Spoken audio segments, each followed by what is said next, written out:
ine ndili ndi funso kwa mashehe mmodzi amene ali free kanthawi kameneka abwere ndicheze naye kwa nthawi yochepa zikomo. Mosatayisa nthawi funso langa akhala mafunso awiri. Funso loyambirira ndilonena kuti kankanda kamene mmagwirizira kumanja popanga mapemphero kamene kamatchedwa kayamati kasubiri, kodi kameneka kali kogwirizana bwanji ndi Mulungu? Kodi tinene kuti Muhammadiso kamene adamvumbulutsiranso kameneka kuti anthu popemphera azigwiritsa ntchito kameneko? Funso lina ndilonena kuti kodi anzathu inu achisilamu mukamapemphera ndimaona kuti ambiri, not necessarily mukamapemphera koma ndimaona ambiri especially anthu amuna kuti pamphumi pachimwemwe panu pamaoneka kuti pakuda ndithu bi, ndipo mtafufuza akuti kamene kaka kali ndi tanthauzo lake mu ufumu wa Mulungu. Kodi ndizoona kuti kali ndi tanthauzo? Pabwera mafunso awiri kuchokera kwa brother Simiyon. Funso loyamba akufunsa zokhudzana ndi masbaha zomwe zimadziwika kuti pachilankhulo pathu timangoti tasbiri, kapenanso ena amanena kuti mikanda. Ndiye amafunsa kuti kodi zimenezi zidalamulidwa kwa mtumiki Muhammadi, zili mu gawo la zimene zidavumbulutsidwa kwa iye kuti asilamu lizigwiritsa ntchito? Yankho ndilakuti ayi, palibe pamene mtumiki Muhammadi adalamulidwa kuti adzigwiritsira ntchito zinthu zimenezo. Palibe paliponse pamene adalamulidwapo,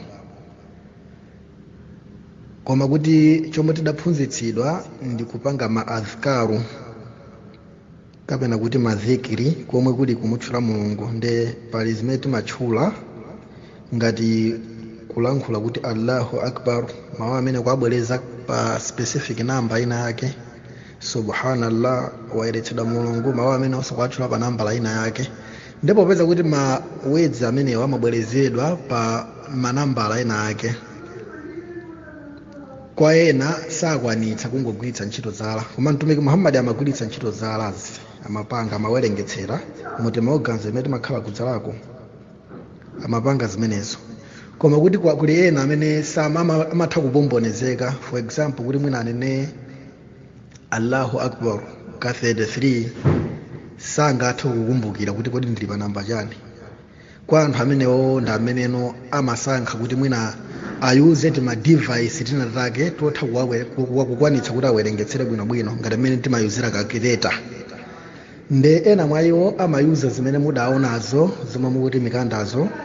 Kuliso ena amayuza tina take timakhala ngati tima digital watch timene timapanga count umangodina nkomuona manambala amene zilili. Nde timene ndi tima device chabe tokuthandizira popanga madhikira amenewo, koma sikuti tili ndi significance iliyonse pa chipembedzo. Ndipo ndi zabwino kwambiri kwa amene akutha kugwiritsira ntchito zala zake kuti ayuze zala zakezo, kamba kuti ndi mmene amapangira mtumiki Muhammadi, tena ndi madalitso zikhale pa iye. Koma kugwiritsa ntchito zimenezo zimikandazo kapena zina zofanana ndizozo zokuthandizira kuwerengetsera, palibe vuto lililonse pa chipembedzo cha Chisilamu kugwiritsa ntchito zimenezo. I hope kuti pamene panda yankha funso loyamba. Quran chapter ja 48 verse ya 29 akuti Muhammadun Rasulullah, kuti Muhammadi ndi mtumiki wa Mulungu. Walladhina ma'ahu ashidda'u 'ala al-kuffari, ndipo amene ali ndiye, that is omutsatira ake, ndi amene ali olimba. From their characteristics, ndi amene ali olimba kwambiri kwa anthu osakhulupirira. Ruhamau bainahum, ndipo ndi achisoni, ochitirana chisoni wina ndi nzake pakati pawo. Tarahum ruk'an sujada, kuwaona iwo akupembedza mowerama komanso mogwetsa mphumi pasi. Yabutaghuna fadlan min Allah, akufunafuna ulemerero ochokera kwa iyeyo Mulungu. Waridwana, komanso akufunafuna chikondi cha Mulungu. Simahum fi wujuhihim, zizindikiro zawo zili pa nkhope zawo. Min athari sujud, zomwe zimabwera kamba ka kulambira kwa basi, kumulambira Mulungu. Kamba ka zimenezi ali ndi zizindikiro pa nkhope zawo. Nde pamenepa pamakhala ena understanding ina komanso ena amapanga understanding mwina kuti zizindikiro zimene zikutchulidwazo ndi ziti. Nde ena amatchula kuti zizindikiro zimenezi ndi kaspoti kamene mudakafunsako kamene kamaoneka pa chipumi. Nde kusonyeza kuti anthu amene ali omutsatira Muhammadi amakhala olimba kwa anthu osakhulupirira komanso ochitirana chisoni okhaokha. Ndipo iwowo amakhala akupembedza mowerama komanso kugwetsa mphumi pasi pofunafuna chisangalalo cha Mulungu, komanso amakhala ndi zizindikiro pa mphumi zawo. Koma kuti ngati mmene ndafotokozera muja kuti zotuluka pa chipumizi si anthu onse, pali ena zimatuluka ena sizimatuluka. Nde correct understanding ya apapa ndionena kuti zizindikiro zimene zikutchulidwazo si zizindikiro zake zimenezozo za kaspoti kameneko. Nde ngati munamva kuti okha zili ndi ubwino wake kuchipembedzoku, I hope kuti amene amanenawo he was referring to this specific verse. Koma kuti ma scholars ambiri pakumva kwa verse limene amanena kuti zizindikiro zimene zikutchulidwa apazi ndi mmene amaonekera anthu ena. I think kuti pali ena akamalankhula kuti Msilamu even kungomuona face ola sakhala kuti ovala chisoti amadziwika kuti uyu ndi Msilamu. Maonekedwe amenewo ndi amene akutchulidwa pa verse ili. Nde I hope kuti ndayankha funso lanu. Zikoma kwambiri, ndilemera pamenepa. Chabwino, mwandiyankha bwino kwambiri, ndathokoza chifukwa kuti kudziwa njira nkulinga utafunsa. Zikoma kwambiri ashe. Koma mwina nkatikati mofotokozamo ku point yonena kuti mmagwiritsa ntchito timeti chati timikandati pepani ligwiritsa ntchito term imeneyoyo. Timikanda temeneti tinene kuti kupanda kutero nkuti munthu uja akupemphera ndiye akumasokonezeka pa mapemphero ena amene amatamulidwa kuti apangidwe mwina ka 30 times as you have said.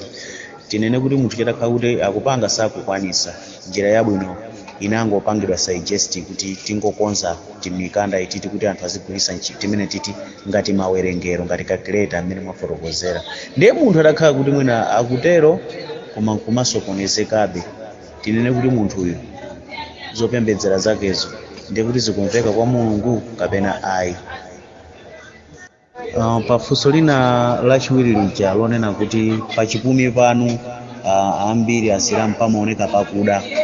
Ndathokozanso kuti mwafotokoza bwino mogwirizananso ndi Mkurani, chikhulupiriro cha Chisilamu, kunena kuti anthu amazindikirika ndi chizindikiro chimene chichi. Ndiye tinene kuti mkati mwakufotokozamo mwatuluka kamutu kena kaye konena kuti ndiponso muzawazindikira ndi chizindikiro ichi, komanso nkuti anthu ake amakhala okondana okhaokha. Mwanalankhula katatu ndithu mubwereza. Pamene papa nimafuna ndidziwe kutanthauza kuti Isilamu samayenera kuti azikondanso wina amene sali related pa chikhulupiriro, akamukonda amene sali ofanana pa chikhulupiriro walakwitsa. Choncho potengera kuti pali ma chapters ena m'Bible amene amafotokoza Yesu kuti muziwakonda adani anu ngakhalenso nkuwachitira zosowa, potengera kuti ngati mukuwakonda amene inu akukondani okhaokha, umakondana okhaokha, mphoto yanji muli nayo?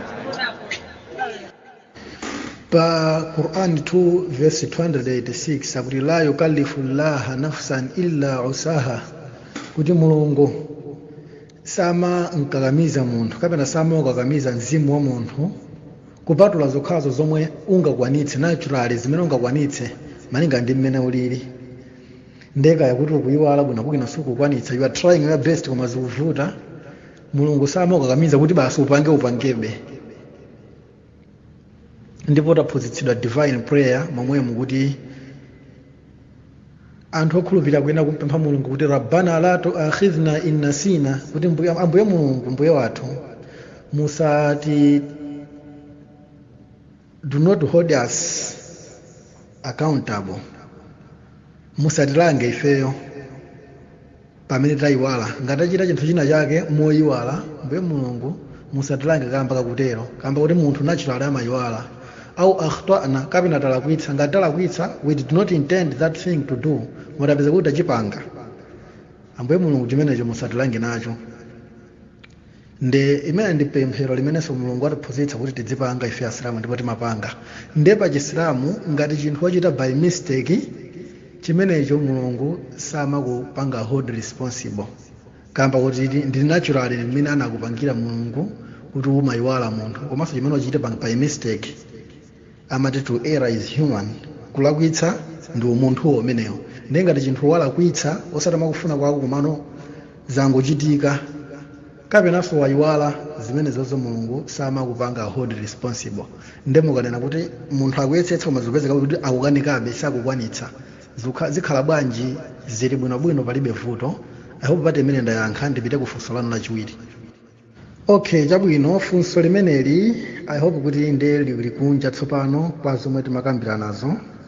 Funso limene mukufunsa kwina ndikwakuti kodi msilamu akuyenera basi kumangokhalirana maubwino ndi asilamu okhaokha, sakuyenera kukhala maubwino kapenanso kuonetsa chifundo kwa anthu amene asala asilamu? Nde yankho limeneli ikati yankhire Qur'ani chapter cha 60 verse lake likakhalira 8. Pa Qur'ani 60 verse la 8 pamenepo Allah kulankhula kuti la yanhakumullah, kuti Allah sakukuletsani, anil ladhina lam yuqatilukum fid din wa lam yukhrijukum min diyarikum, kuti Allah sakukuletsani antubarruhum wa tuqsitu ilaihim, kuti Allah sakukuletsani kuti muwalemekeze komanso kuwachitira chilungamo anthu awo amene asala asilamu omwe sanakutulutseni kapena kukuthamangitsani m'malo mwanu, komanso sadakuchiteni za mtopola kamba ka chipembedzo chanu. Allah sakukuletsani manani muslims amenewo kukhalira nawo maubwino. Inna Allaha yuhibbul muqsitin, ndipo Allah amakonda anthu achilungamo. Nde vesi limeneli likumuwuza msilamu kuti ndizololedwa kukhalira na maubwino, kukhala molemekezana ndi awo manani muslims amene ali friendly kwa iyeyo. Ndiye mukanena kuti kodi msilamu atha kukhalira na maubwino ndi non-muslim, yankho ndilakuti eya, Qur'ani ikuloleza motero, ndipo zimene ziso zili apparent zaosonyezedwa. Tikatengera mu moyo wa mtumiki Muhammad adali ndi wantchito amene adali wachipembedzo cha Chiyuda, which means kuti you can employ non-muslim into your company, kapa ntchito pako kapa khomo pako kuti mulemba ntchito, palibe vuto kutero, as long as anthuwo ali kuti kukhalira nawo maubwino, palibe za mtopola zilizonse. Mu verse la 9 ndi pamene akuti innama yanhakumullah, Allah kukuletsani anil ladhina qatalukum fid din, kukhala na maubwino ndi anthu awo amene akukumenyani nkhondo kamba ka chipembedzo chanu, wa akhrajukum min diyarikum, komanso akuthamangitsani m'malo mwanu, wa dhaharu ala ikhrajikum, ndipo aonetsera ndithu pakulimbikira kwawo kukutulutsani m'malo mwanu. Antawalluhum, akukuletsani amene kuti mudzikhala nawo mwa friend anthu oterowo. Waman yatawalluhum, ndipo amene angaonetse chikondi kwa iwowo, fa ulaika humu dhalimuna, iwowo ndi amene ali achinyengo. Kamba kuti anthu amene akuchitani za mtopola, ndiso ngati kuti awo anthu amene ndi akhala abwezi athu. Ndi msilamu alololedwa kukhala na maubwino ndi muslim amene ali friendly ndi iyeyo, amene sakumutsira nkhondo. Ndipo mu Qur'ani mukadzaona mavesi amene akukamba zokhudzana ndi nkhondo, amakamba zawo manani muslims amene ali akuchita za mtopola kwa asilamu. Mavesi onse aja amakhala in that respect, koma by default msilamu ayenera kukhalira na maubwino ndi anthu azipembedzo zina zonse. Zikomo kwambiri.